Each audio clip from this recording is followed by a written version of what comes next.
Greg McNeilly in West Michigan, political strategist, Michigan Freedom Fund, and the WinQuest Group, as well as on our AT&T line with reactions, sir. Good morning, Michael Patrick. Before talking about the politics, let's honestly talk about this virus, and you're not hearing it from most policymakers.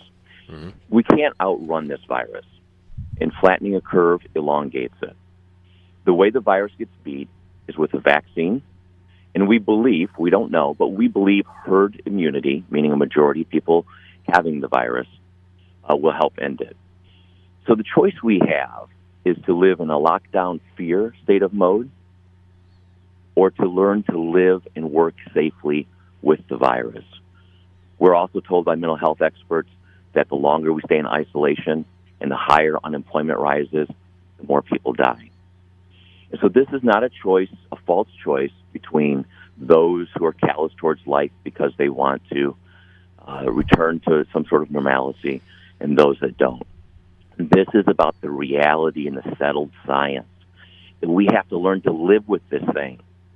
The longer we flatten the curve, or the more we flatten it, the longer we will face this challenge. So we've got to learn to live safely. What does that mean? That means wearing a mask, washing your face, social distancing, and not being a toddler.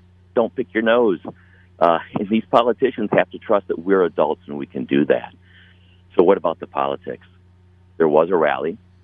A lot has been made about those that got out of their cars. Do you know what the state police have said those people were? 2.3% of that protest. Mm-hmm.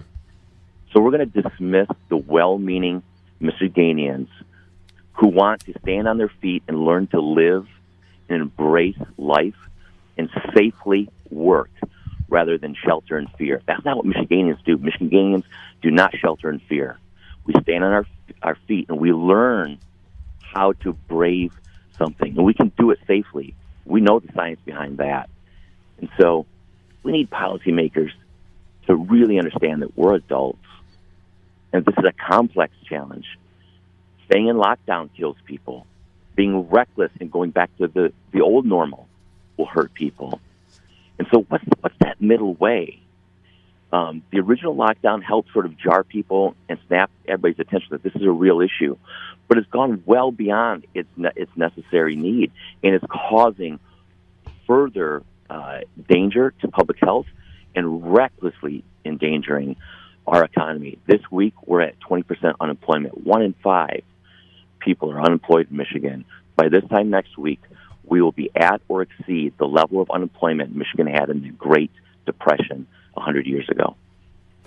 So, Greg McNeilly, which phase should Michigan be at right now based on the phases you saw the president reveal yesterday? We need to be in the phase where we're getting the majority of workers back to work. You know what? Mm-hmm. I think it's going to be a long time before a concert venue or a football stadium reopens and is filled the way that they were in the past. I think those days have to wait for a vaccine. But I think that the majority of people that do work and even engage in retail can do so in a safe way. We need masks, so cloth masks, as everybody's talked about. We want to leave the N95 stuff for our heroic frontline healthcare workers. But people can still go into their workplace and interact with each other without picking their noses.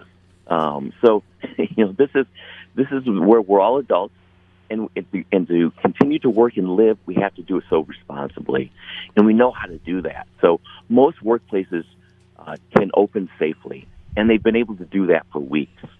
And so we need to understand that and return to work and to live with this thing, not in fear, because we're Michiganians, and we will beat this by outliving it, waiting for that vaccine, but not sheltering in fear. That too has a cost in human life that is unnecessary. Well, I guess that means I'll be elbow bumping you when I see you in the future for the long time. Handshakes will be verboten and probably safely so, but that's the kind of thing you're saying. We've learned, right? Absolutely. And we can do this. And it's not a left or right issue. This is a Michigan issue. And, Ohio says that they're opening on May 1st. I think they're choosing to live and figure out how to beat this thing and work safely. Wisconsin is waiting to May 26th. you know what? As a Michiganian, I hate following the Buckeyes. And so whenever I see the Buckeyes beating us, I know we're in dangerous territory. Go Blue, Greg McNeilly.